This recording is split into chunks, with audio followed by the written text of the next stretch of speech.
you think back to 100 years ago, and technology was increasing exponentially then too. Yeah. But then because you zoom into what we're doing now, the graph shrinks down. It's like nothing. Well, think of even how much growth has happened in the last.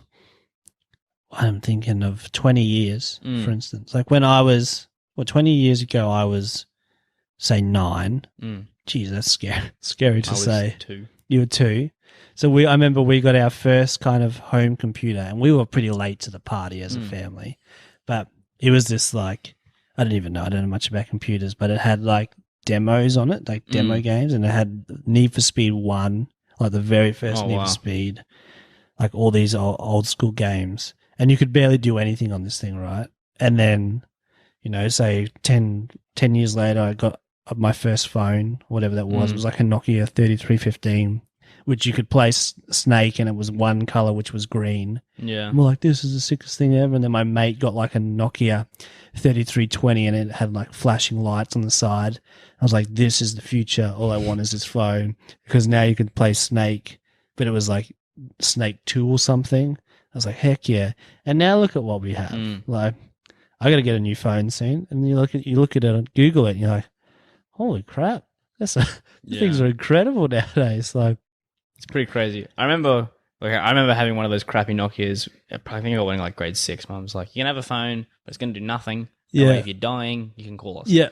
And I'm like, cool. Emergency only. Yeah. And then it just stepped up. I got one of those keypad Nokias. Oh, yeah, the full QWERTY keyboard. Oh, yeah, that was the bomb. Yeah. And then all my friends were getting this phone called a web slider. Web slider? It was one that you could one of those flip up ones. Oh, horizontal flip up? Yeah, horizontal flip up. And it was if you had that, the boss. You were in charge. Yeah.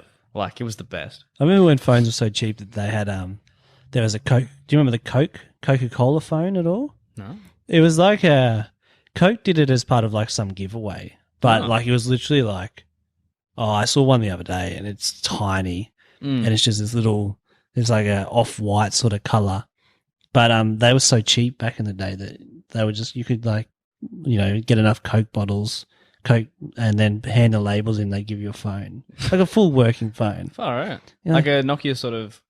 Yeah, same thing. Yeah, ran all the same, whatever software they used to run back then. I don't know what it was, but yeah, it was a phone. My mates all had them. I'm like, how did you get them? They're like, I just drank a lot of Coke, but I wasn't allowed to buy enough Coke to get a phone. I got a phone and diabetes. Yeah. I remember I went from a 3315 to a Motorola, a flip phone. Oh, it was incredible. Yeah. Looking back, you're like, why did I have a flip phone? But I remember you're just in awe of this technology. And I don't think it even had a camera still. I might have had this terrible camera. And now the new iPhone's got 3 HD cameras on it or something. What about the new Motorola flip phones that they've got touchscreen? Have you seen those? No. Motorola's created a new flip phone. Yeah, it's right. Touchscreen. So glass on the top and bottom with a plastic in the middle that it folds on. But what do you mean by touchscreen? Because I feel like every phone's touchscreen. Yeah, it's a regular smartphone, but it folds. The screen folds. So is it really small then in your pocket? I think so. Or is it still really big? It's pretty big apparently, but because I saw that Samsung, the one that's like a book. Yeah, I don't think it went too well. I think you were I'll wait until until you perfect this a bit more.